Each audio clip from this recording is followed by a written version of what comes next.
claim that they will not allow political violence. I urge them to walk the talk. Since November 2024, political violence of great magnitude has been meted on me, my family, and my supporters. Not a single case has been prosecuted. For instance, on 28 November 2024, at a solemn funeral service in Limuru, Kiambu County, I was attacked by organized criminal gangs under police escort. On 28 December 2024, in Shamata, Nyandarua, an inspector of police flanked by criminal gangs threw tear gas canisters at me. On 23 March 2025, at ACK St. Peter's Cathedral in Nyeri, my convoy was attacked at a church compound by a known criminal gang under police escort. On 29 March 2025 in Naivasha town, we were attacked by the police. On 6 April 2025, at a church service in Mwiki, PCA, hooded goons attacked us inside the church. We dismiss with contempt the loose talk by CS Interior that during the DCP party unveiling, where goons dared to cause chaos were fighting for handouts from us. These were state-sponsored, but fortunately, they were overpowered by security personnel and supporters.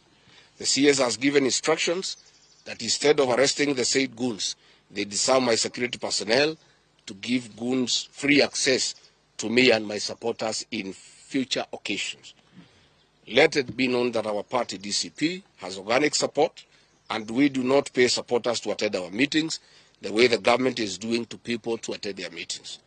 Finally, let me assure the planners of this violence that you will not stop the cause of the people of Kenya. The one-term movement and the DCP party popularity will not be stopped and will not be slowed down. The cause to liberate Kenya is not about Rigathi Gachagua. All the leaders with me. Wasting time and resources to stop me is a zero-sum game. The people of the Republic of Kenya have said that lies must stop, roads must be built, corruption must stop, abductions and extrajudicial killings must stop, education and health systems must work. They are some of the things that are making the people of Kenya restless.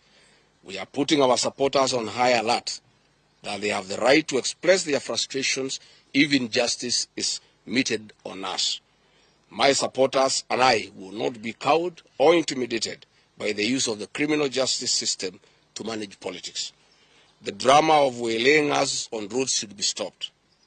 If the government knows that I've committed a crime known under the laws of Kenya and identified in the penal code, they know all my homes. And I'm here. They know my Wamanyoro home. They don't need to waylay me on the road. Let them just come here, and if we have committed a crime, they can come and arrest me and take whatever action that they want to take. That is the end of the statement. Iko swali? Yes. Yes.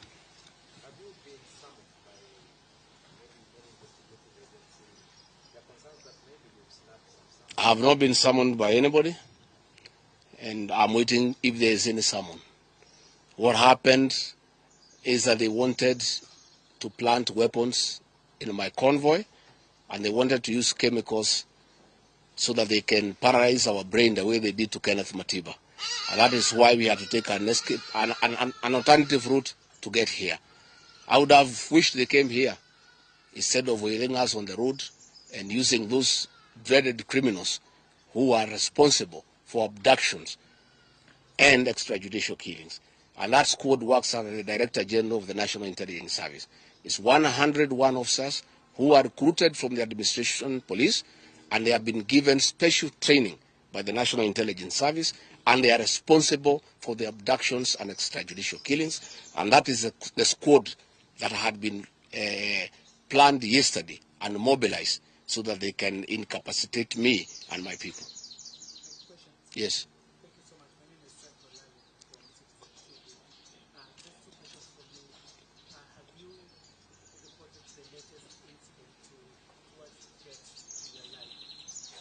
Report to who?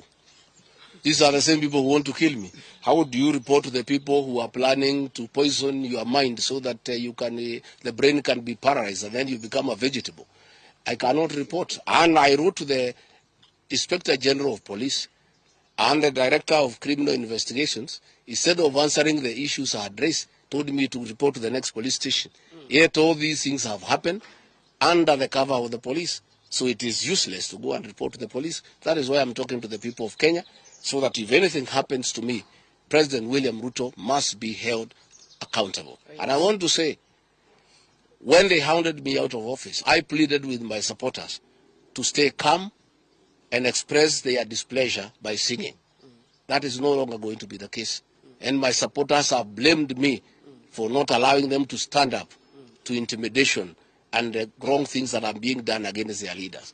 Therefore, our supporters are on high alert, and they will be part of the leadership and ourselves who will be resisting impunity and intimidation by William Ruto and the government. Oh, yes.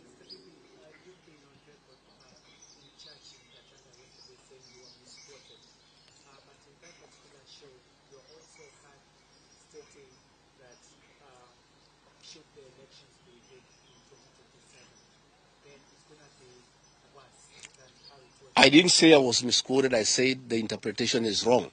People are not interpreting what I said correctly. Mine is a cautionary statement.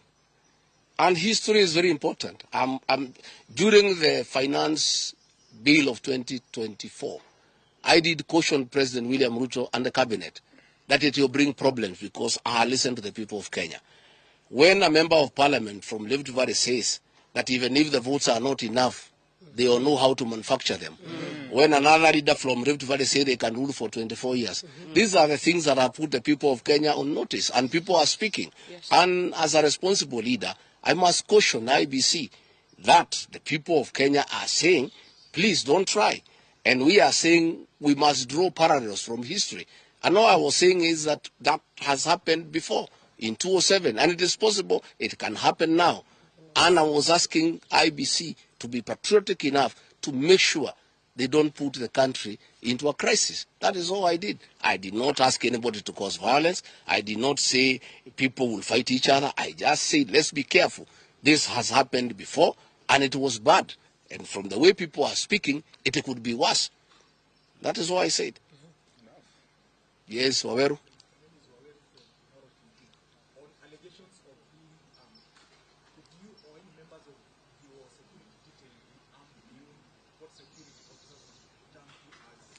No, I am a licensed firearm holder. I've been licensed as a firearm holder from 1995.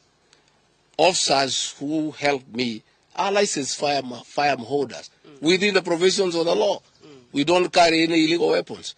In this country, civilians are allowed to have firearms. And since the government withdrew security around me, and there has been so many attacks against me, it was my responsibility to put up a team of civilian firearm holders to escort me around. And there is nothing that is illegal, and there is nothing that is wrong.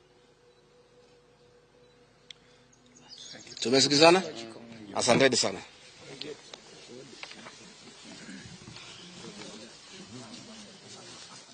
Kune kuria mwena wa Karen kuria munini wa president wa keri uria nowe mutongoria wa kiama kia Democracy for the Citizens Party niyo DCP Rigathi Gachagua akuheanaga ndumiriri yake kuri muingi kana akwaranagia na andiki a mohoro na ni thutha wa miario yake iria augite irataurirwo na njira njuru miario yake iria arakorirwo akirekereria akiuga ati kwaya kumira gahe haige cia githurano ta kia mwaka wa 2007-2008 gahe hairie ciaumire hindio cia gwicokera guku bururi-ini wona githurano kiu kia mwaka wa 2027 giathogwo na Rigathi ni akorwo akiyumire akiuga ati miario yake ni rataurirwo uru amwe no bururi areraga ukorwo na wihuge na wimenyerere makiri ihinda-ini riturorete maundu megi githurano kia mwaka wa 2027. Oho ni toigwa Rigathi akiuga ati Ni kukoretwo na njama ya afitha amwe a borithi matumitwo ni thirikari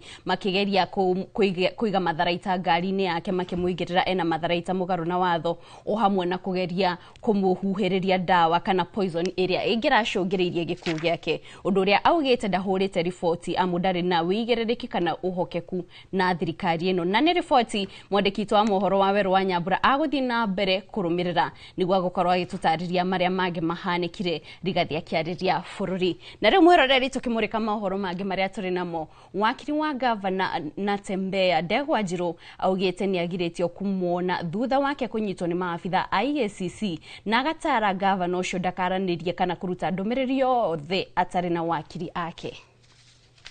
Our client to the EACC headquarters, but unfortunately we are not allowed by the EACC officers to access our client. They say that they have brought him for statement recording, but is not allowed to access any legal facility by the EACC. When we ask them why we are not able to access the client, they are saying that the director in charge of investigation is yet to decide whether or not the client or the advocates will access their clients. So that's the current situation as we are here at the EACC. They have locked in our client. The client is inside here. But we're not able to access him or even to give him any legal counsel on all what the processes that are currently undertaking. Yeah, we'll keep on briefing you on the progress. Yeah. But really, yes. Was it been someone or was he arrested? Sorry? Was it someone to come? No, he was arrested. He was arrested. They arrested him this morning. They never issued any summons to that effect. Just so the EACC, where did they arrest him? In his residence at Nairobi. But the unfortunate thing is that they are not allowing the advocates to access the clients. And that is a constitutional right that is the guarantee, the bare minimum guarantee, that an advocate has a right to access his client anytime, that the client has a right to be represented. It's a bare minimum provisions of a fair hearing, a hearing or a process that is governed by the law. That is what is happening. But they have completely refused us to access him. He's still a suspect. He's not an accused person. He still enjoys his rights, but they have refused us to access him. They say the director will determine whether or not the constitution is going to be obeyed. Yeah. Tukithina mbere kumurika riboti yo hau kabere maafitha a borithi marokire kuithukira mucii wa gavana wa kaunti ya Trans Nzoia George Natembeya mwena wa Milimani gugituika makumagaritie afitha a commission ya kurana ungumania niyo EACC. Kuratuika afitha acio wa EACC mahithukire mucii wa Natembeya makimukuruhania na ungumania marina rutha rwa igoti rwa guthuthuria mucii wake. Nigiko gitumurite marakara ma muingi uria weyumiritie kugiria borithi kuingira kwa Natembeya makihinyiriria ati matigwitikiria maigire amu kiu ni giko gia kunyandarithia gavana wao. Mutongoria wa DAPK Eugene Wamalwa ni umwe wa atongoria a mungethaniro aria mekinyirie kugwake. Bwana Ruto, nataka nikueleze hatutakubali harassment ya upinzani, intimidation ya upinzani, kuweaponize our justice system kisiasa. Yale tunaona leo wamefanyia Natembeya, ndio leo pia wanatafuta Rigiji awekwe ndani pia. Kijana wetu Salasia wamemshika Ijumaa, wamemweka ndani. So we are saying this harassment of the opposition must stop. And whether you use the police or not, hata utumie jeshi, wewe ni one term, tunakupeleka nyumbani. Yule ataguza mheshimiwa gavana Natembeya, sisi tunaenda kupambana na wewe. Kama ni mheshimiwa Rais Kasongo, Trans Nzoia sisi tumekuwa watu wa upinzani na hatuogopi kabisa rais. Na tunakuambia kutoka Trans Nzoia, sisi tulidanganywa na Wetangula tukakupigia kura kama jamii ya Waluya. Raundi hii ikiwepo unakuja na hii tabia ya kutuma hao watu waje wanyanyase Natembeya, my friend, sahau kura ya jamii ya Waluya. Tunangoja kusikia kutoka kwa Natembea ndio tutulie hapa Trans Nzoia. Tunataka tujue kama Natembea yako safe ama wanamnyanyasa. Na wakijaribu kunyanyasa Natembea, sisi wananchi wa Trans Nzoia tulichagua yeye. Na kama vijana tumesema hapa Trans Nzoia hakutatulia kama hatujasikia kwamba Natembea yako sawa. Vile mnaendelea kutesa Natembea, munaendelea kuonyesha Waluya kwamba lazima wakuje pamoja. Na 2027 Waluya watapiga kura mmoja kama mtu mmoja. Nao ateteria ihoto cia muingi ni maroroganite ginyagia wabici-ini cia ubaruthi wa bururi wa Tanzania magitetia kwagagio kwa ateteria ihoto cia muingi guku bururi-ini aria maranyitirwo na kugiririo kiharo-ini kia ndege kia Julius Nyerere mucii-ini wa Dar es Salaam. Marauga kunyitwo kwao ni wagarari wa ihoto cia raia aria mari rungu rwa iburi ria urumwe wa mabũrũri ma Afrika ya irathĩro. Hamwe noguo marauga ikinya ria kwagagia kugirio kuingirio bũrũri-ini ucio thengia ukorwo na maratathi maria magĩrĩire ni wagarari munene wa ihoto. What happened yesterday in Tanzania is unacceptable, and I as a young leader, I cannot allow something like this to continue. The other day, Martha Karua was in Uganda to represent Mr. Besigye. Uganda never reacts. They allow Martha Karua to do her things and return back home. Yes, after that, she went to Tanzania. Tanzanians decided to deport Martha Karua. Here in Africa, East Africa, we are one thing.